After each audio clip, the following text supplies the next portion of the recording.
खबर दर खबर शम्स तबरेज़ कासमी के साथ। मिलत टाइम्स में आपका खैर मकदम है। मैं हूं आपके साथ शम्स तबरेज़ कासमी।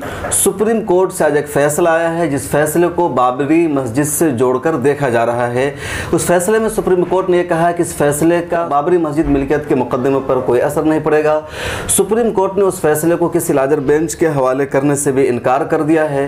सवाल यह है कि फ़ैसला क्या है, बाबरी मस्जिद मिल्कियत मुकदमे से इस्माइल फारूकी केस का ताल्लुक़ क्या है, इस्माइल फारूकी केस ख़ुद क्या है, इन दोनों मामलों का यहाँ पर कैसे आपस में ताल्लुक़ हो गया, इस पूरे इशूज़ पर आज बातचीत के लिए हमारे साथ मौजूद हैं मारूफ दानिश्वर जनाब डॉक्टर कासिम रसूल इलियास साहब। आप all India Muslim personal law board की मजलिस आमला के रुकन हैं और बाबरी मस्जिद लीगल कमेटी के जॉइंट कन्वेनर भी हैं। वो इस मामले को बेहतर जानते हैं और शुरू से इस पूरे इशूज़ पर नज़र रखे हुए हैं, तो हम उनसे जानते हैं और वो तमाम सवालात जो हमारे हैं, आपके हैं, हमारे दर्जनों क़ारीन और नाजरीन ने किए हैं, हम इनसे पूछेंगे। कासिम रसूल इलियास साहब, बहुत खैर मकदम है मिलत टाइम्स में आपका। सबसे पहले हम यही जानना चाहेंगे कि आज जो सुप्रीम कोर्ट का फैसला आया है, ये फैसला क्या है, इसका पस मंज़र क्या है?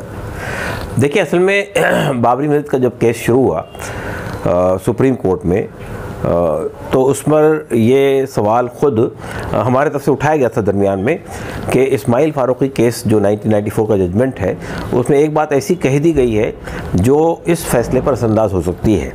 तो हमारा ये ख्याल है कि इसको लार्जर बेंच के हवाले करना चाहिए। ये बात इब्तिदा में आई थी, तो अब जब ये इस पर हियरिंग शुरू हुई तो ख़ुद बेंच की तरफ से सवाल हमसे किया गया। बेंच ने कहा कि आपने जो लार्जर बेंच वाली बहस कही थी, बात उठाई थी, क्या आप उस पर बहस करना चाहेंगे? हमने कहा करना चाहिए। तो एक कम आप कह सकते हैं कि 4-5 सिटिंग में उस पर बहस हुई है और हमारे वकील ने बहुत तफसील से ये बताया था कि जो इस्माइल फारूकी का 1994 का जजमेंट है इस्माइल फारूकी के मामले में, उस जजमेंट में एक बात कोर्ट ने ये कह दी थी जो हम समझते हैं कि उसने 2010 के फैसले पर भी वो असरअंदाज हुआ है, लखनऊ बेंच का जो फैसला था, और इस फैसले में भी वो इंटरफेयर कर सकता है। ये जानना चाहेंगे कि बाबरी मस्जिद का मसला चल रहा था, तो इस्माइल फारूकी केस इसमें कैसे आ गया? आपके फ़रीक़ ने, आपके वकला ने उठाया या दूसरे फ़रीक़ की तरफ से बात लाई गई? नहीं, ये तो हमने उठाया। देखिए, हमारा मानना ये है कि असल में देखिए इस्माइल फारूकी जजमेंट क्या है, असल में ये समझने की कोशिश कीजिए। 93 में जब मस्जिद की शहादत के बाद में सेंट्रल गवर्नमेंट ने उस ज़मीन को एक्वायर किया, पूरी 67 एकड़ ज़मीन को, जिसमें बाबरी मस्जिद भी शामिल थी। इस्माइल फारूकी साहब एक साहब थे, उन्होंने उसको चैलेंज किया सुप्रीम कोर्ट में। सुप्रीम कोर्ट में चैलेंज करके ये बात कही गई कि आप मस्जिद की ज़मीन को एक्वायर नहीं कर सकते। तो उस पर फैसला देते हुए सुप्रीम कोर्ट उस वक्त भी, देखिए एक अजीब व गरीब बात आपको इस फैसले में उस फैसले में ये मुआसलत मिलेगी, उस वक्त भी 5 मेंबर बेंच का फैसला था और 5 में से 3 ने एक फैसला दिया और 2 ने एक फैसला दिया। इत्तेफाक से 3 गैर मुस्लिम हिंदू जज थे और 2 माइनॉरिटी के जज थे, यानी मतलब एक जस्टिस अहमदी और जस्टिस भरोचा, एक मुसलमान एक पारसी। दोनों के फैसले में फ़र्क था। इस वक्त भी देखिए आप, जस्टिस भूषण और जस्टिस मिश्रा एक तरफ और जस्टिस अब्दुल नज़ीर एक तरफ है। देखिए फैसला ये था उसके अंदर, उन्होंने ये बात कही थी कि मस्जिद जो है इस्लाम में इस्लामी अक़ीदे का या इस्लामी मज़हब का अटूट अंग नहीं है, जुज़्व ला यनफ़क नहीं है, और मस्जिद के बगैर भी नमाज हो जाती है, और मस्जिद की ज़मीन को अक्वायर किया जा सकता है, जिस तरह मंदिर को अक्वायर कर सकते हैं, जिस तरह और गुरुद्वारे को अक्वायर कर सकते हैं, इसी तरह मस्जिद की ज़मीन को भी तहवील में लिया जा सकता है, सेंट्रल गवर्नमेंट तहवील में ले सकती है। तो उन्होंने उसको रिजेक्ट कर दिया था। हमारा मानना ये था कि असल में ये जो फ़ैसला हुआ है, ये फ़ैसला एक उमूमी नौइयत का फ़ैसला है। यानी आपने मस्जिद के बारे में एक बात कह दी, ये बात कह दी कि मस्जिद की कोई लाजमी हैसियत नहीं है इस्लाम में। अगर आपको इस कॉन्टेक्स्ट में देखेंगे, सिर्फ बाबरी मस्जिद के केस से हटाकर भी देखेंगे आप, तो इसका मतलब आप सब मस्जिदों के बारे में एक बात कह रहे हैं, और किसी मस्जिद को भी गवर्नमेंट जब चाहे तहवील में ले सकती है। बिल्कुल आपने खुली छूट दे दी है, जबकि वक्फ एक्ट भी ये कहता है once a Waqf always a वक्फ। एक चीज़ वक्फ है तो हमेशा वक्फ रहेगी, और वक्फ की ज़मीन को आप एक्वायर नहीं कर सकते, यानी मस्जिद की ज़मीन को एक्वायर कर सकते। तो बहरहाल उस वक्त भी जस्टिस अहमदी और जस्टिस बलोचा ने यही बात कही थी कि मस्जिद की ज़मीन को एक्वायर नहीं किया जा सकता है, वक्फ की ज़मीन है। अब आज जब हमने इस मसले को उठाया तो हमारा मानना ये था कि एक तो ये कि इसी बाबरी मस्जिद के केस में ही ये उठ सकता था चूँकि इस दरमियान में रिव्यू नहीं हुआ पिटीशन, इसके ऊपर रिव्यू होना चाहिए था, पहले नहीं हो सका। कौन सी पिटीशन? इलाहाबाद वाली? नहीं, यही इस्माइल फारूकी केस की पिटीशन रिव्यू नहीं, रिव्यू कर जाना चाहिए था वो। उसमें आमतौर पर रिव्यू में कुछ होता नहीं है, इसलिए कि वो उसी बेंच को रेफर होता है। एनीवे, मैं ये कह रहा हूँ कि अब उसका मौका मिला हमको, तो हमने कहा कि इसका हम रिव्यू के लिए जाएंगे। हमने इसके ऊपर में ये बात कही इनसे कि भाई इस्लाम के बारे में आप फैसला कर रहे हैं तो आप इस्लाम के माक़सद से देखिए, इस्लाम क्या कहता है, कुरान मजीद क्या कहता है, हदीस में मस्जिद की क्या हैसियत है, मस्जिद की कितनी इंटीग्रल हैसियत है, कितनी अटूट आंग है मस्जिद मुसलमानों के लिए। तो इसको आप इस्लाम के माक़सद से देखेंगे, ये जनरल बात कहेंगे आप। तो हमने वो तो पूरी दलाइल दी तफसील से कि इस्लाम में मस्जिद की हैसियत ये है और मस्जिद के बगैर ये चीज़ें नहीं हो सकती हैं। मस्जिद ज़रूरी है उसके लिए, एतिकाफ़ के लिए मस्जिद चाहिए और फ़र्ज़ नमाज़ों के लिए मस्जिद चाहिए। तो बहरहाल वो तफसील से वो सब दिया। अब इस वक्त जो सुप्रीम कोर्ट में जब इसका फ़ैसला आया तो इस फ़ैसले में ये बात तो उन्होंने यानी मतलब अक्सरियती फ़ैसला जो था, जिसको जस्टिस भूषण ने पढ़ के सुनाया, जिसमें जस्टिस मिश्रा और जस्टिस भूषण का फ़ैसला था, तो उसमें उन्होंने ये कहा कि भाई उन्होंने दलाइल दिए और दलाइल के बाद ये कही बात अपनी कि देखिए ये जो पर्टिकुलर फ़ैसला था इस्माइल फारूकी का, वो एक ख़ास संदर्भ में था। वो संदर्भ ये था कि मस्जिद की ज़मीन को अक्वायर किया जा सकता है या नहीं किया जा सकता है। उन्होंने उसी बात के लिए वो बात कही कि मस्जिद इस्लाम में अटूट अंग नहीं है, यानी मस्जिद की ज़मीन को अक्वायर किया सकता है। जिस तरह मंदिर को और गुरुद्वारे को और चर्च को अक्वायर किया सकता है ज़मीन को, इस तरह मस्जिद ज़मीन को, इसलिए इसको उससे ज़्यादा बढ़कर देखना नहीं चाहिए। चुनांचे उन्होंने ये कहा कि ये इससे इस फैसले पर, यानी इस वक्त जो हमारा मुकदमा है अदालत में, इस फैसले पर, टाइटल सूट पर इसका कोई असर नहीं पड़ेगा। एक बात तो उन्होंने ये कही।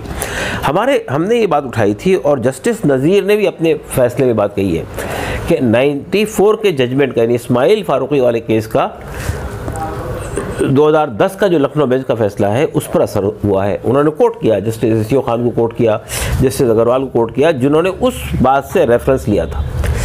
बहरहाल हम ये कह सकते हैं कि हमारे लिए सेटबैक इस माना में है ये, तो आपकी तरफ से कमी कहाँ रह गई? मतलब आप इसको चाह रहे थे कि वो फैसला चैलेंज हो या उस पर असरन और सुनवाई हो, यानी वो फैसला बदल जाए इस्माइल फारूकी केस का, तो नहीं, हमारे तरफ से कोई कमी नहीं थी। हमारी बहस तो बहुत ही मुदल्लल बहस थी।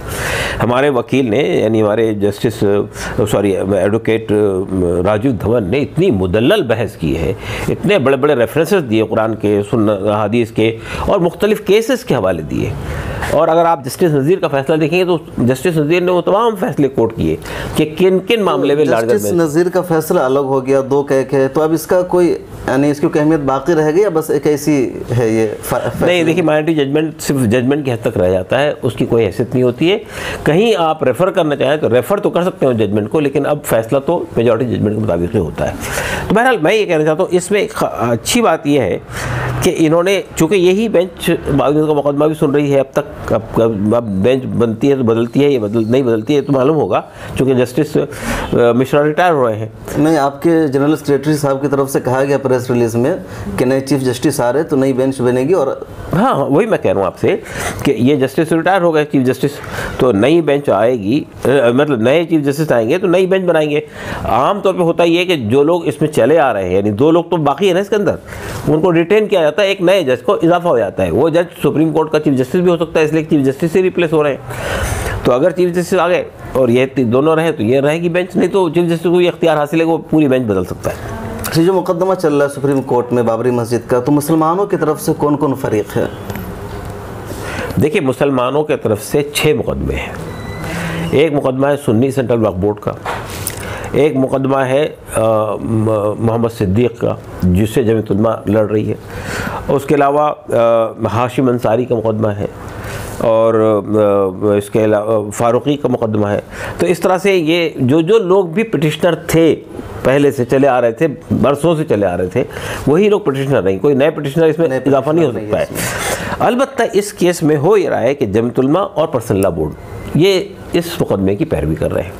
और हमारे तमाम में ये बात है कि हमने इसके अंदर जो वकीलों का पैनल बनाया है, जूनियर वकीलों का, वो मिला जुला पैनल है। मतलब ये कि हमने वो सब, और उसकी ब्रीफिंग हम ही करते हैं, हमारी कमेटी बैठती है, उनके साथ में मुशाला साहब हैं, एडवोकेट ज़फ़रयाब जिलानी, चूँकि एडवोकेट ज़फ़रयाब जिलानी बोर्ड के सेक्रेटरी भी हैं और इस मुकदमे में शुरू से वाबस्ता है। जब लखनऊ बेंच में लड़ा गया था तो वो पूरे मुकदमे के इन्स एंड आउट से वाकिफ़ है।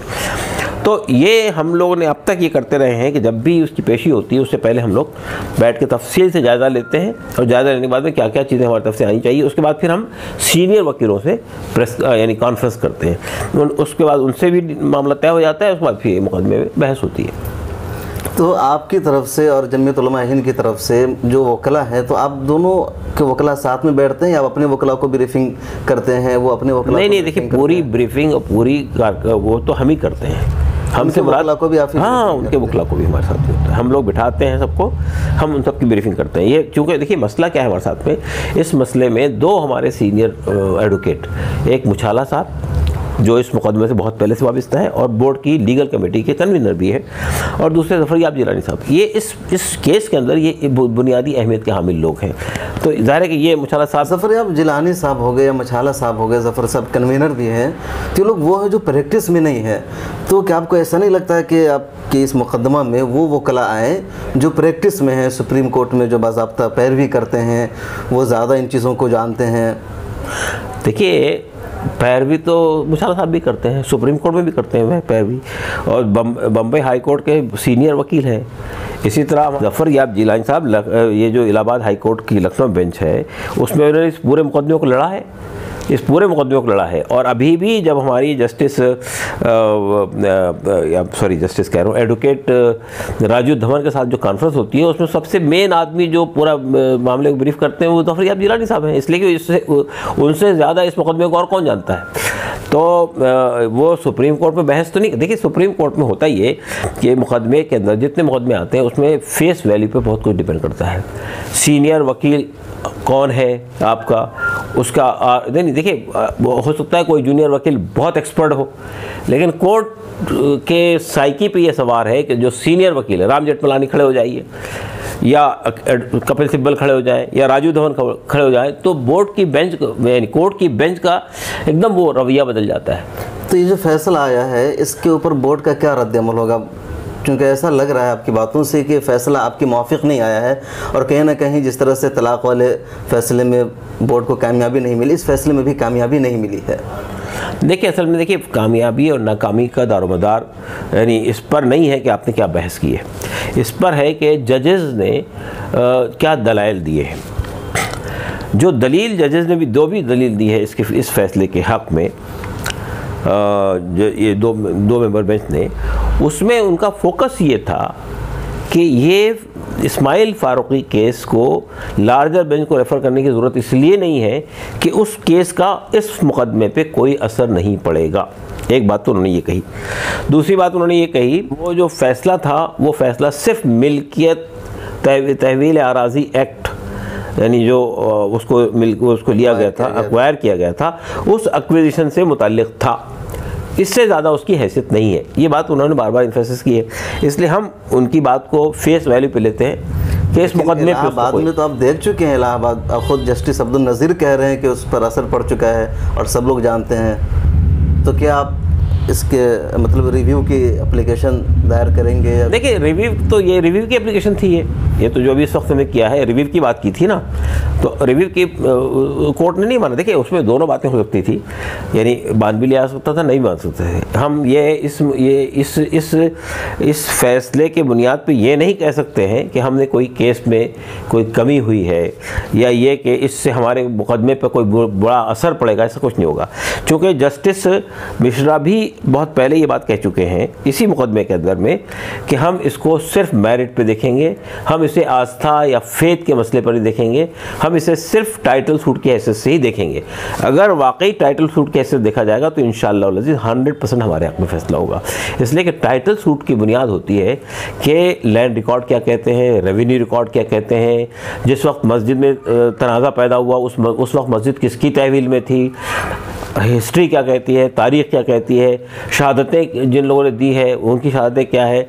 इसके अंदर हमने 6 बड़े तारीख़ दानों को पेश किया था वहाँ पे, और उसमें 6 में से 5 हिंदू थे। इसी तरह हमने 10 आर्कोलॉजिस्ट को पेश किया था, उसका आसार कदीमा के माहिरीन को पेश किया था, बहुत टॉप मोस्ट माहिरीन इस वक्त हिंदुस्तान के। ये सब अगर ये उन सब के आर्गूमेंट पे अगर बात होगी तो वो सब हमारे फेवर में जाते हैं। जो कपिल सिब्बल है वो आपकी तरफ से मुकदमा लड़ रहे थे, आपके वकील थे, तो अचानक वो गायब हो चुके हैं, उसकी क्या वजह है? क्या पार्टी ने उनको छुड़वा दिया है या आप लोगों ने उनसे मतलब अपना मुकदमा वापस ले लिया? देखिए, असल में कपिल सिब्बल इसमें हमारे वकील की हैसियत से लड़ रहे थे और इससे पहले भी लड़ चुके हैं कपिल सिब्बल, और बहुत अच्छे वकील हैं सुप्रीम कोर्ट के। लेकिन इस वक्त में जब कपिल सिब्बल ने ये बात कही थी कि इसको 2019 के बाद सुना जाए, तो मीडिया ने, जो बिकाऊ मीडिया है हमारा, उसने और यहाँ की हिंदू बीजेपी और आरएसएस ने ये हंगामा खड़ा किया कि ये कांग्रेस करवा रही है कपिल सिब्बल से, जबकि कांग्रेस का कुछ लेना देना नहीं था इस केस में। कपिल सिब्बल एक प्रोफेशनल वकील थे, हमने उसको इंगेज किया था, हमारे यहाँ पर वो बात कर रहे थे सुप्रीम कोर्ट में, तो उस पर कोई बात नहीं होनी चाहिए थी। लेकिन इन्होंने इतना हंगामा खड़ा किया और पूरे आर्गूमेंट देते रहे कि कांग्रेस घबरा रही है, कांग्रेस चाहती है कि सब ये मुकदमा का फैसला ना हो 2019 के इलेक्शन से। तो उसके बाद कांग्रेस को ये लगा कि अगर कपिल सिब्बल इसमें अपीयर होते रहेंगे और उसमें जो भी आर्गुमेंट लेंगे तो हमारे लिए इलेक्शन में नुकसान का बाज़ बन सकती है। हमने नहीं हटाया कपिल सिब्बल को, कांग्रेस ने उनको मना किया, आप मत जाइए। अच्छा, तो अब 29 अक्टूबर से रोज़ाना समाअत होगी, तो आपकी या आपकी मतलब मुस्लिम पर्सनल बोर्ड हो गए या जमीयत उलमा हिंद की क्या तैयारी है? किस तरह आप आइंदा मुकदमा फेस करेंगे? कोर्ट ने कहा है कि रोज़ाना समाअत होगी 29 अक्टूबर से। नहीं, रोज़ाना समाअत की बात नहीं है।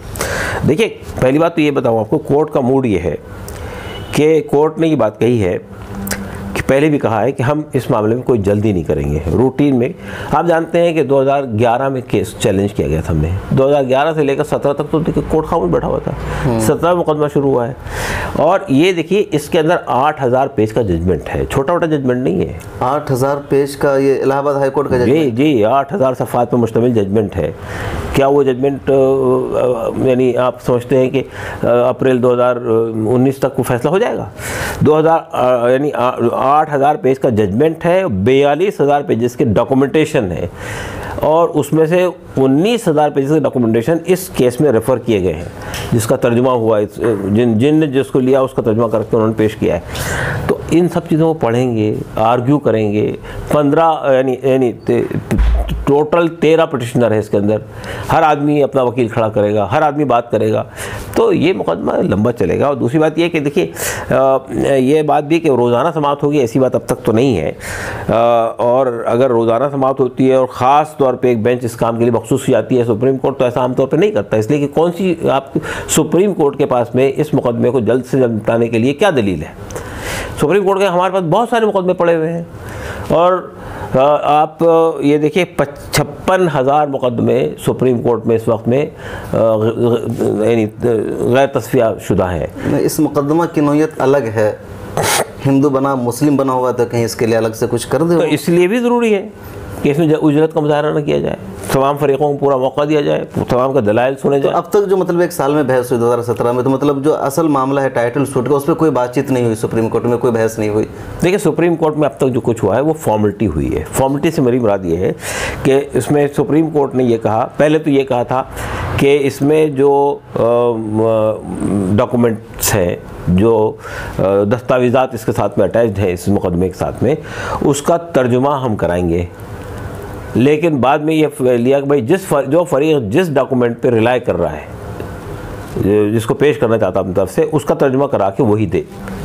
तो अब ये हुआ कि पार्टियों ने जिन तकरीबन 19,000 डॉक्यूमेंटेशन यानी 19,000 पेजेस का वो लिया है, जिसको अब इसमें पेश कर रहे हैं, तो हर पार्टी ने उनका तर्जुमा खुद कराया। वो इतना वक्त उसी में लगा, तर्जुमा करा के वो सबमिट किया।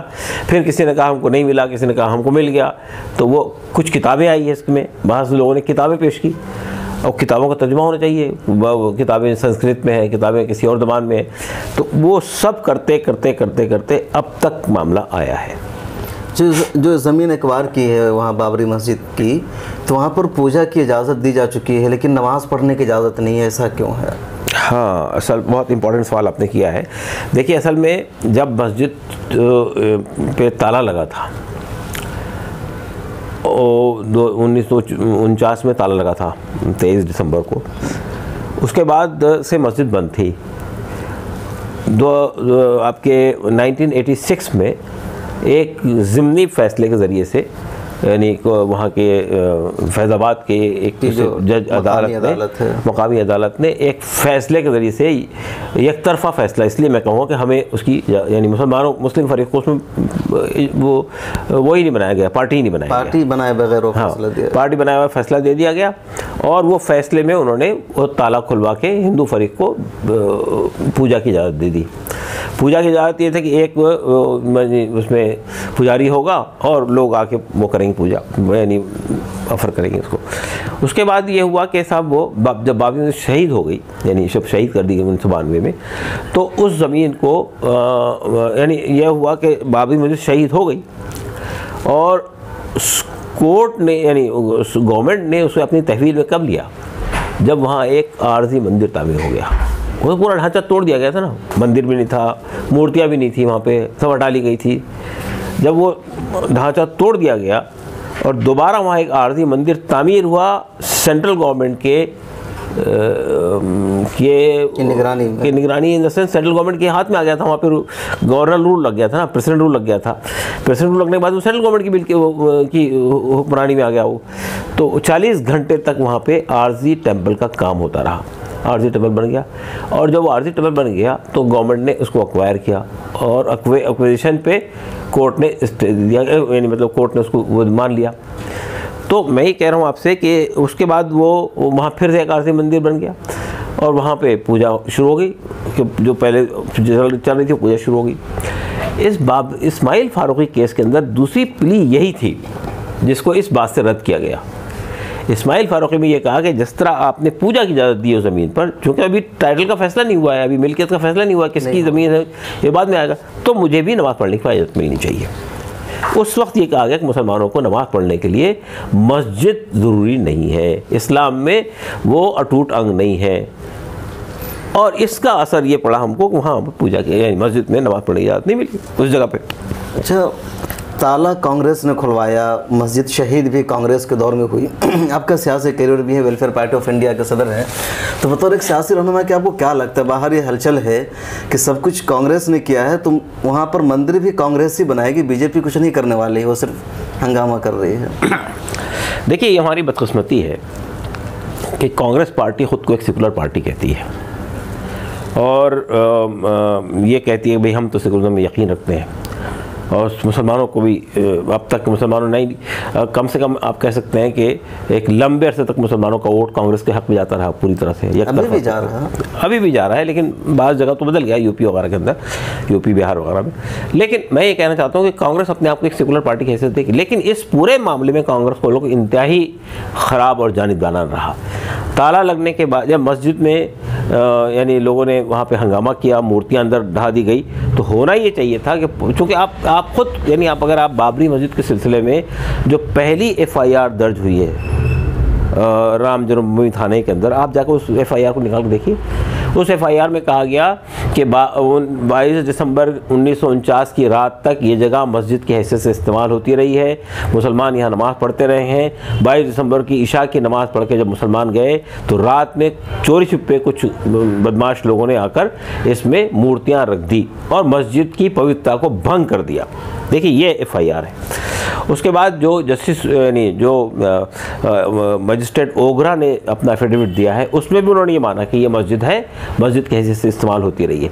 होना ये चाहिए था कि उस वक्त में, चूँकि यूपी में भी कांग्रेसी गवर्नमेंट थी, वल्लभ भाई पंत जो थे वो चीफ मिनिस्टर थे और सेंटर के अंदर जो है नेहरू साहब प्राइम मिनिस्टर थे।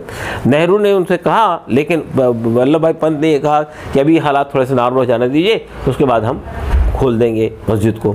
लेकिन वो बदकिस्मती से वो हालात नॉर्मल नहीं हुए। यानी मतलब ये कि हालात नॉर्मल से मुराद ये कि हालात तो अब नॉर्मल उस वक्त भी नहीं थे, वो चंद लोग हंगामा कर रहे थे, चंद लोगों के हंगामे की बुनियाद पे, ये इतना बड़ा मसला नहीं था। अगर पुलिस चाहती तो मूर्तियाँ निकाल कर मस्जिद हवाले मुसलमान कर सकती थी, अगर हुकूमत चाहती तो, लेकिन ऐसा नहीं हुआ। उसके बाद ठीक है, वो मामला पड़ा रहा, ताला लगा हुआ रहा, बंद रहा। लेकिन 1986 में 1986 में, फरवरी 1986 में हमारा ये मानना है कि ये सब कांग्रेस के इशारे पर हुआ। और ये कहा जाता है कि शाहबानू मुकदमे में कांग्रेस ने मुसलमानों को फेवर किया। क्या फेवर किया वो आप जानते हैं कि इस वक्त जो शाहबानू मुकदमे का जो सुप्रीम कोर्ट ने जो उसकी परिभाषा की है, उसके बाद तो वो उससे ज़्यादा यानी उस एक्ट की जो परिभाषा की है, जो एक्ट लाया गया था, वो उससे ज़्यादा ख़राब हो गया जो शाहबानू का मुकदमा था। लेकिन वे तो शाहबानू में चूँकि मुसलमानों को खुश किया गया सेंट्रल गवर्नमेंट तरफ से, तो हिंदुओं को खुश करने के लिए ताला खुलवा दिया गया। यानी ये बात आम तौर पे कही जाती है। तो वो ताला खुल गया, कांग्रेस की गवर्नमेंट थी और यूपी में भी कांग्रेस की गवर्नमेंट थी, दिल्ली में भी कांग्रेस की गवर्नमेंट थी। फिर बाबरी में शहीद हुई तो सेंट्रल में किसी गवर्नमेंट थी? कांग्रेस की। और कल्याण सिंह जो है, उन्होंने सुप्रीम कोर्ट में भी और यानी उसमें भी आपके यानी आपकी ये जो वो है यानी उसकी जो कमेटी बनाई जाती है, क्या याद नहीं आ रहा नाम उसका, खैर उसमें भी ये बात कही थी आके ये कि भाई हम बिल्कुल मस्जिद को ज़रा से भी आँच नहीं आने देंगे। कल्याण सिंह ने कहा था, हलफनामा दिया था। कल्याण सिंह एक दिन की सज़ा किस लिए हुई थी? किसी बुनियाद पर थी कि आपने हलफनामे की खिलाफ वर्जी की है। तो उसमें हुआ ये कि जब बाबरी मस्जिद के ऊपर में हमला हो गया, सेंट्रल गवर्नमेंट को सब इत्तलात आ रही थी वहाँ से और प्राइम मिनिस्टर को हर एक पल की खबर थी। तो ये पहला गुंबद गिर गया, दूसरा गुंबद गिर गया, तीसरा गुंबद भी गिर गया और सेंट्रल फोर्सेस दूर से तमाशा देख रही है, जाती नहीं वहाँ पे। तो क्या कहेंगे आप इसको, इस पूरे वाक़े को क्या कहेंगे आप? अच्छा, ये आखिरी सवाल होगा कि जो मुकदमा चल रहा है, तो क्या उम्मीद है फैसला किस तरह का आएगा? यानी हालात जैसे कुछ भी हो, हमें उम्मीद है कि इंशाअल्लाह अज़ीज़ ये फ़ैसला यानी अगर शवाहिद की बुनियाद पर आता है, एविडेंस की बुनियाद पर आता है, तो 100% हमारे हक़ में आना चाहिए। लेकिन खुदा न खास्ता जो लखनऊ बेंच का फ़ैसले में जो बातें सामने रखी गई कि ये एक बड़ा हिंदू मुस्लिम मसला बन गया है, तो कोई ऐसा फ़ैसला ना दिया जाए जो जिसमें किसी एक को ये एहसास हो कि हम जीत गए, किसी एक को ये एहसास हो कि हम हार गए। तो एक तरह का वो पंचायती टाइप का फ़ैसला आया जो वहाँ पे जो लखनऊ बेंच का फ़ैसला था कि सबको खुश करने के लिए, अच्छा 3 फरीक है, आपको एक थर्ड ले लीजिए, आप एक थर्ड ले लीजिए, आप एक थर्ड ले लीजिए। अगर सुप्रीम कोर्ट ने भी फ़ैसले की बुनियाद ये बनाई कि यहाँ पे कम्युनल अमेठी और कम्युनल हारमोनी बाकी रहनी चाहिए, तो हम फैसला हमारे हक़ में नहीं आ सकता है। लेकिन अगर फ़ैसले की बुनियाद हक़ाइक़ हो, शवाहिद हो और लैंड रिकॉर्ड और रेवेन्यू रिकॉर्ड को बुनियाद बनाया जाएगा, तो इंशाल्लाह फ़ैसला हमारे हक़ में आएगा। चूँकि साबिक़ चीफ जस्टिस, अब साबिक़ इसलिए कह रहा हूँ कि साबिक़ होने वाले हैं, लेकिन मौजूदा चीफ जस्टिस ऑन रिकॉर्ड ये बात कह चुके हैं कि हम फेथ के बुनियाद पे फ़ैसला नहीं करेंगे, हम टाइटल सूट के बुनियाद पर फ़ैसला करेंगे। तो हमें उम्मीद है कि इंशाल्लाह फ़ैसला हमारे हक़ में आएगा। बहुत शुक्रिया नाज़रीन, ये थे डॉक्टर कासिम रसूल इलियास साहब, बाबरी मस्जिद लीगल कमेटी के जॉइंट कन्वेनर हैं और शुरू से पूरे मामले को देख रहे हैं इलाहाबाद से लेकर के सुप्रीम कोर्ट तक। तो इन्होंने तफसीलात से आगाह किया, हमें बताया कि फ़ारूकी केस की नौयत क्या थी और आज जो फ़ैसला आया है वो क्या है, बाबरी मस्जिद का मुकदमा किन इशूज़ पे लड़ा जा रहा है, क्या कामयाबी मिल सकती है। और पूरे अज़्म के साथ इन्होंने कहा कि अगर सबूत की बुनियाद पर, दलाइल की बुनियाद पर, शवाहिद की बुनियाद पर मुकदमा लड़ा जाएगा, अगर इसी बुनियाद पर अदलिया का फ़ैसला आता है तो मुसलमानों की जीत यकीनी है। बहुत शुक्रिया खबर दर खबर का ये प्रोग्राम देखने के लिए। ये प्रोग्राम देखने के लिए आपका शुक्रिया। मिल्लत टाइम्स की मज़ीद वीडियोस देखने के लिए यहाँ क्लिक करके सब्सक्राइब करें और बेल आइकन को ज़रूर दबाएं ताकि आपको हमारी हर वीडियो का नोटिफिकेशन मिल सके। फेसबुक पर मिल्लत टाइम्स का पेज लाइक करें, ट्विटर और दीगर सोशल अकाउंट को फॉलो करें। मुल्की व आलमी हालात पर ताज़ा तरीन न्यूज़ और तज्ज़िया पढ़ने के लिए कहीं भी कभी भी लॉग ऑन करें www.millattimes.com। उर्दू, इंग्लिश, हिंदी तीनों ज़बानों में मौजूद है ये वेबसाइट। सरकारी, सियासी दबाव और कॉरपोरेट से आज़ाद ईमानदाराना सहाफ़त को फ़रोग़ देने में आप हमें अपना ताउन पेश करें। तफ़सीलात डिस्क्रिप्शन में है।